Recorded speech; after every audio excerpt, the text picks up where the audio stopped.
Hello friends, welcome to my channel. आज के इस वीडियो में हम सीटेट और यूपी टेट की थोड़ी थोड़ी तैयारी करना शुरू करेंगे आज से। जैसा कि हम सभी जानते हैं कि सीटेट और यूपी टेट का सिलेबस ऑलमोस्ट सेम है। इसमें जो पहला टॉपिक है वो है बाल विकास एवं शिक्षा शास्त्र। हम धीरे धीरे इन्हीं टॉपिक्स को थोड़ा थोड़ा डिस्कस करना शुरू करेंगे। इसमें जो हम आज का जो चैप्टर ले रहे हैं वो है विकास और अभिवृद्धि।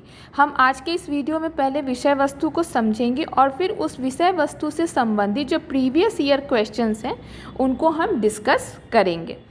सबसे पहले जिससे हमें ये पता चले कि उस विषय वस्तु संबंधित किस तरह के क्वेश्चंस आज तक प्रीवियस ईयर में पूछे गए हैं, जिससे हमारा वो जो विषय कंटेंट है वो अभी ही क्लियर होता जाए। ठीक है, तो सबसे पहले हम ये देखेंगे कि आज विकास और अभिवृद्धि किसे कहते हैं और इनमें क्या अंतर है। विकास क्या है? विकास शब्द जो है वो परिवर्तन का सूचक है, यानी कि किसी भी तरह का जो बदलाव आता है उसे हम विकास शब्द से सूचित करते हैं। मनुष्य में जो परिवर्तन है वो उसकी गर्भ की स्थिति में आने से लेकर मृत्यु पर्यंत उसमें होते रहता है। इन सभी सारे अपने पूरे जीवन काल में व्यक्ति विभिन्न अवस्थाओं से गुजरता है। पहले वो जन्म लेता है, फिर वो शैशवावस्था में आता है, फिर वो बाल्यावस्था में आता है, उसके बाद किशोरावस्था से होते हुए वो प्रौढ़ावस्था की ओर प्रस्थान करता है।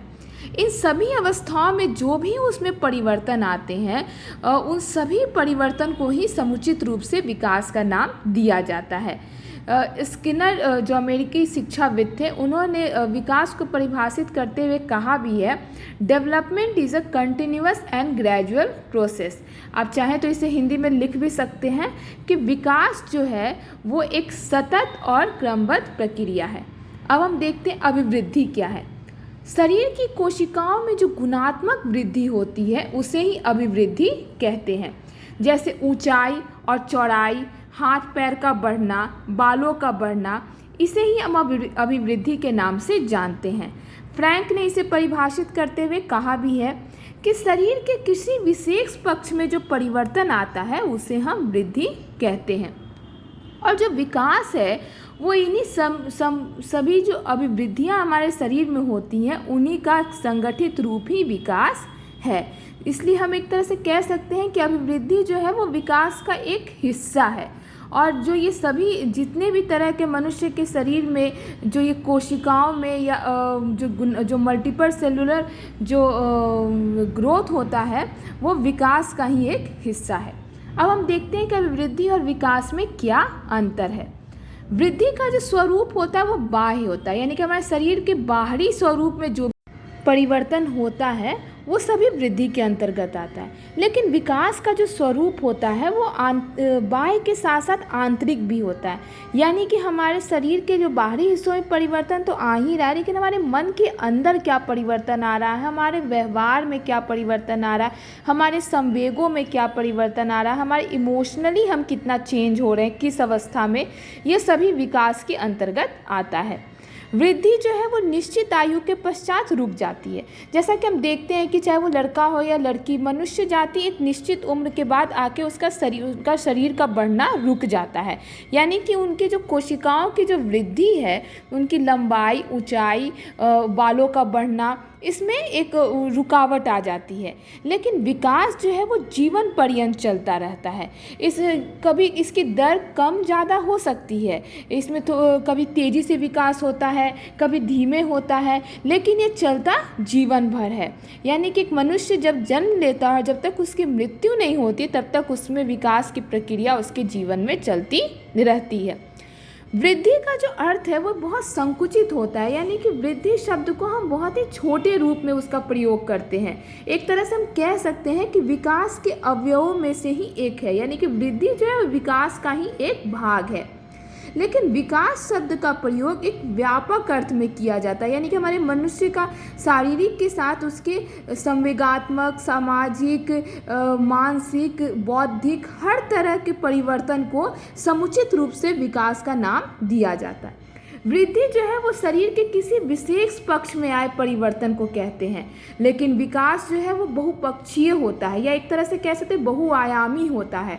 यानी कि वो मनुष्य के जीवन के विभिन्न पक्षों के परिवर्तन को अपने अंदर हम उसे सम्मिलित कर सकते हैं। हमारे बौद्धिक परिवर्तन, हमारी योग्यताओं में परिवर्तन, हमारे सामाजिक परिवर्तन, हमारे व्यवहारिक परिवर्तन, इन सभी को हम इसमें सम्मिलित कर सकते हैं। आगे हम देखते हैं कि वृद्धि में जो परिवर्तन होते हैं उन्हें हम सीधे माप सकते हैं। जैसे शरीर की लंबाई और भार को मापा जा सकता है, एक तरह से हम उसे तुरंत अंदाज भी लगा सकते हैं। जैसे किसी को हम कुछ समय के बाद देखते हैं किसी बच्चे को, तो सहसा हमारे मुख से निकल जाता है कि अरे इसकी तो लंबाई काफ़ी बढ़ गई है, तो बहुत लंबा हो गया है, या फिर ये तो बहुत छोटा था, ये अब इतना बड़ा कैसे हो गया है। तो ये सब जो मापना का जो इसकी माप है बहुत आसान होती है उसे मापना। यानी कि हम ये माप सकते हैं कि किसी ने कितना वेट गेन किया इतने समय अंतराल में, या उसकी लंबाई कितनी बढ़ी है। लेकिन जो विकास होता है उसमें जो योग्यताओं का भी जो परिवर्तन होता है, योग्यताओं का विकास, क्षमताओं का विकास, इसे मापना संभव नहीं है कि किसी ने कितनी क्षमता या कितनी योग्यता में वृद्धि की है। ठीक है, अब हम ये देखेंगे कि शिक्षक के लिए विकास का ज्ञान क्यों आवश्यक है। शिक्षकों को बाल विकास पढ़ना या उसकी जानकारी होना क्यों आवश्यक है। शिक्षा की योजना तैयार करने में, यानी कि एक शिक्षक जब तक अपनी शिक्षा की योजना अच्छी तरह से तैयार नहीं करेगा, वो अपने शिक्षण को प्रभावशाली नहीं बना सकता। और उसकी शिक्षा की योजना तैयार करने में बाल विकास का ज्ञान अति आवश्यक है। आज के समय में शिक्षा जो है वह बाल केंद्रित है, इसीलिए शिक्षकों को ये जानना बहुत आवश्यक है कि बच्चों का विकास किन किन अवस्थाओं से होकर होता है और उन अवस्थाओं में उनकी क्या स्थिति रहती है, उनके विकास की क्या दर होती है, क्या सीमा होती है, और इन सभी के आधार पर वो अपने शिक्षण को प्रभावशाली बना सकता है। विभिन्न अवस्थाओं के लिए अलग अलग शिक्षा प्रणाली का चयन करने में, यानी कि वो किस अवस्था में किस शिक्षण प्रणाली और किस शिक्षण तकनीक का उपयोग करे जिससे उसका शिक्षण प्रभावशाली हो, ये इसका निर्धारण वह विभिन्न अवस्थाओं की पूरी जानकारी के बाद ही कर सकता है। अपनी शिक्षा योजना का उद्देश्य वो क्या रखे, इसे निर्धारित करने में भी बाल विकास के सिद्धांतों का ज्ञान एक शिक्षक को बहुत सहायता प्रदान करता है। बच्चों की क्षमताओं का आकलन भी इसके माध्यम से किया जा सकता है कि किस अवस्था में बच्चे में क्या क्या क्षमताएं हो सकती हैं, जिससे जो शिक्षक है वो बच्चों की क्षमताओं के अनुसार उसका उपयोग कर सकता है, उन्हें निखार सकता है, उनकी योग्यताओं को सही दिशा दे सकता है। तो इसलिए हम कह सकते हैं कि एक शिक्षक के लिए बाल विकास की सभी अवस्थाओं और सभी सिद्धांतों का ज्ञान होना बहुत आवश्यक है। तो इस तरह हमने देखा इस पूरे कंटेंट में कि विकास क्या है, अभिवृद्धि क्या है, विकास और अभिवृद्धि में क्या अंतर है, और एक शिक्षक के लिए बाल विकास का ज्ञान क्यों आवश्यक है और वो कैसे इसका उपयोग अपने शिक्षण प्रक्रिया में कर सकता है। ठीक है, तो आगे के अब हम देखेंगे इस विषय वस्तु पे अभी तक किस किस तरह के क्वेश्चंस प्रीवियस ईयर्स में पूछे गए हैं, यानी कि इस छोटे से कंटेंट से भी हम किस किस तरह के क्वेश्चंस सीटेट में या यूपी टेट में आ सकते हैं, उन क्वेश्चंस को हम देखते हैं और उस पर हम एक एक करके डिस्कस करेंगे। इससे हमारा कॉन्सेप्ट भी क्लियर होते जाएगा और हमें क्वेश्चंस के प्रारूप के बारे में भी समझ आएगी। ठीक है, तो हम देखते हैं कि जनवरी 21 में जो पेपर 1 आया था उसमें जो एक क्वेश्चन आया था कि विकास के संदर्भ में निम्न में से कौन सा कथन सही है। विकास की दर सभी संस्कृतियों के लिए समान होती है, ये बिल्कुल ही गलत है। विकास केवल विद्यालय में होने वाले अधिगम से ही होता है, जी नहीं। विकास केवल बाल्यावस्था के दौरान होता है, बिल्कुल नहीं। विकास बहुआयामी होता है। तो ये हम एक तुरंत इसका सही उत्तर हम समझ सकते हैं कि इसमें ऑप्शन 4 जो है वो इसका सही उत्तर है। जनवरी 21 के ही पेपर 2 में एक क्वेश्चन आया था कि विकास के विषय में निम्नलिखित में से कौन सा कथन सही है। बच्चों के विकास में बहुत सी सांस्कृतिक विविधताएं होती हैं। अगला ऑप्शन देखते हैं, संसार में सभी बच्चों का विकास एक ही क्रम में और सुनिश्चित समय से होता है। जी नहीं, यह उत्तर सही नहीं लग रहा है। विकास सुरुचिपूर्ण सुव्यवस्थित समूह की अवस्थाओं में पूर्व निश्चित आनुवांशिक घटकों के कारण होता है। जी नहीं, विकास पर आनुवांशिक घटकों के साथ वातावरण का भी प्रभाव पड़ता है।